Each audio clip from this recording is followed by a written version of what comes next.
Isusulong ng delegasyon ng Pilipinas ang Maharlika Investment Fund o MIF sa World Economic Forum o WEF Annual Meeting sa Davos, Switzerland.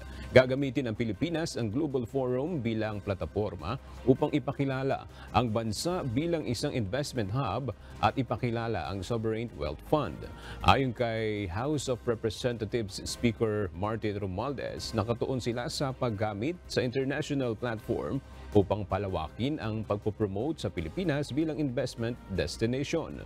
Itatampok din sa forum ang mga mahalagang reforma sa lehislatura at inisyatibo sa ilalim ng Administrasyong Marcos. Bukod sa pagdalo, iba't ibang sesyon sa WEF, inaasahang magkakaroon din ng bilateral meeting si Speaker Romualdez sa mga world at business leaders.